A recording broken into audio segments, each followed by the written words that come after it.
Good morning, children. Today we are going to learn a very important thing. Very important. Do you know what is that? व्याकरण. English में क्या बोलते हैं? Grammar. Grammar is very important for a language. Isn't it or not? सभी भाषाओं के लिए, शायद वो तेलुगु में, हिंदी में या इंग्लिश, हर एक भाषा के लिए व्याकरण की बहुत ही जरूरत है. व्याकरण की बहुत ही महत्वपूर्ण स्थान है भाषा में. ओके, तो आज हम शब्दभेद के बारे में जानकारी प्राप्त करेंगे. ओके माँ, शब्दभेद इंग्लिश में क्या कहते हैं? इनको मालूम आपको? शब्दभेद को क्या कहते हैं हम?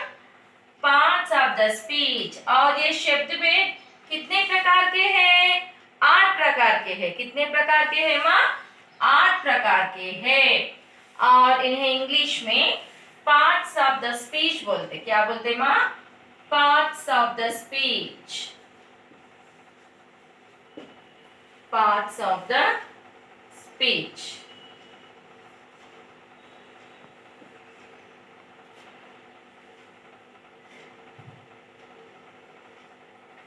Parts of the speech very important topic है ये. बहुत ही इंपॉर्टेंट टॉपिक है ये. ओके, तो आप 7th क्लास में ऑलरेडी आप पढ़ चुके हैं. याद है कि नहीं? शब्दभेद 8 प्रकार के हैं. पहला वाला कौन सा है? What is the first one? संज्ञा. क्या है माँ?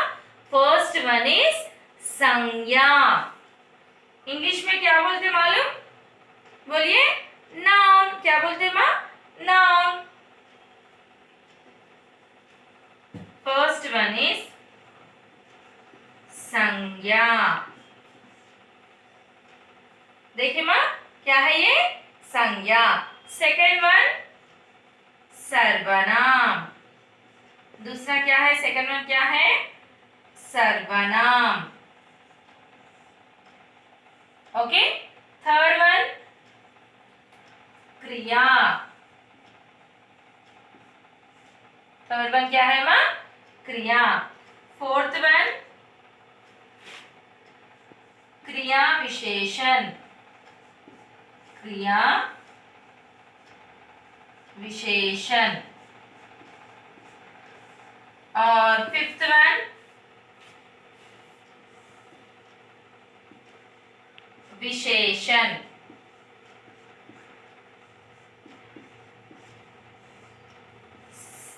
फिफ्थ वन विशेषण. सिक्स्थ वन समुच्चय बोधक. समुच्चय बोधक.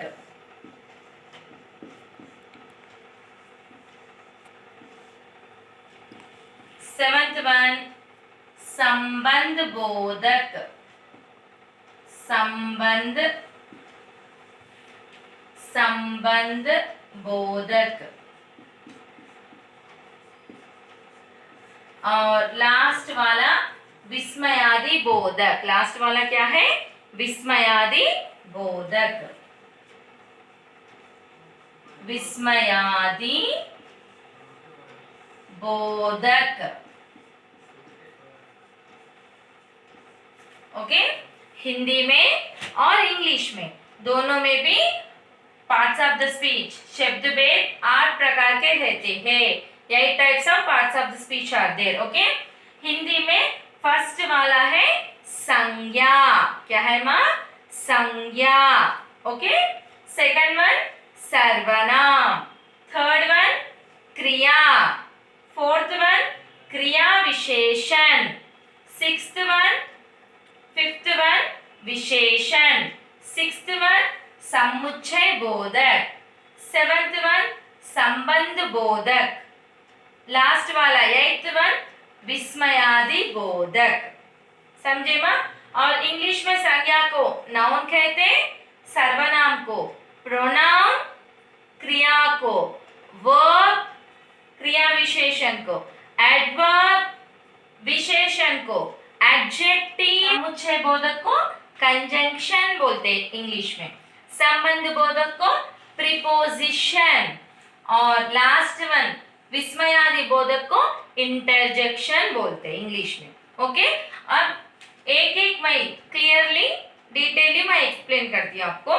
पहला हम संज्ञा के बारे में जानकारी प्राप्त करेंगे। ओके माँ, अभी आपके पुस्तकों में नोटबुक में कॉपी कर लीजिए ये पूरे 8 types of parts of the speech को, शब्द भेद को।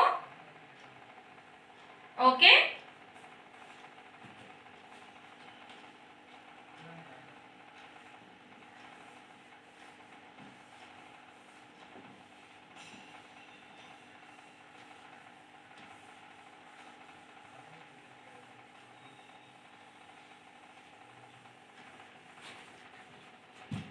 तो पहला वाला कौन सा है माँ? संज्ञा। संज्ञा के बारे में अब हम जानकारी प्राप्त करेंगे। ऑलरेडी मैं बोली ना, इंग्लिश में इसे नाउन कहते हैं। क्या कहते हैं माँ? नाउन कहते हैं। देखिए माँ, संज्ञा का डेफिनेशन क्या है? किसी वस्तु, वस्तु बोले तो मालूम ना, अब मार्कर को, बोर्ड को, बुक को, टेबल को वस्तु बोलते हैं। स्थान का अर्थ क्या है? पाठशाला को भी स्थान बोलते हैं, हैदराबाद को भी स्थान बोलते हैं, उस तरह के स्थान।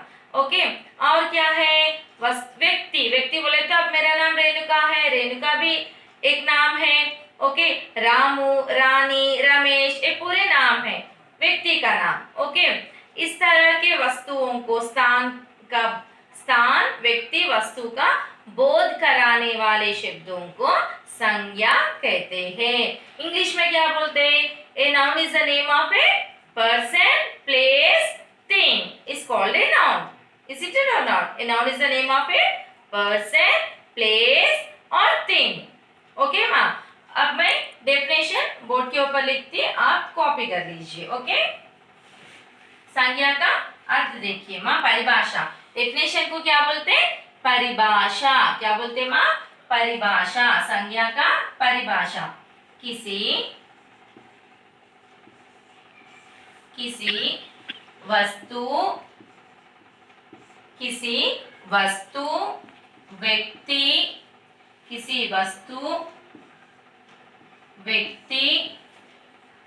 स्थान का बोध कराने वाले शब्दों को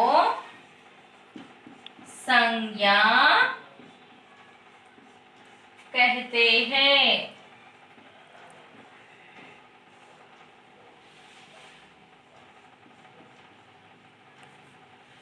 देखिए माँ, किसी वस्तु, व्यक्ति, स्थान का बोध कराने वाले शब्दों को संज्ञा कहते हैं। ओके, एग्जाम्पल, उदाहरण देती। देखिए माँ, उदाहरण लिखती यहाँ। उदाहरण बोले तो एग्जाम्पल, उदाहरण बोले तो क्या? एग्जाम्पल। फॉर एग्जाम्पल, कलम है। कलम एक वस्तु है कि नहीं? कलम एक वस्तु है। अब ये बोर्ड है, बोर्ड, ये बोर्ड भी वस्तु है कि नहीं? ये थिंग ही है कि नहीं? ये थिंग है या पर्सन है? व्यक्ति है क्या ये? नहीं, एक वस्तु है। तो इसे क्या बोलते हैं? शामपट बोलते हैं। क्या बोलते हैं माँ? शामपट।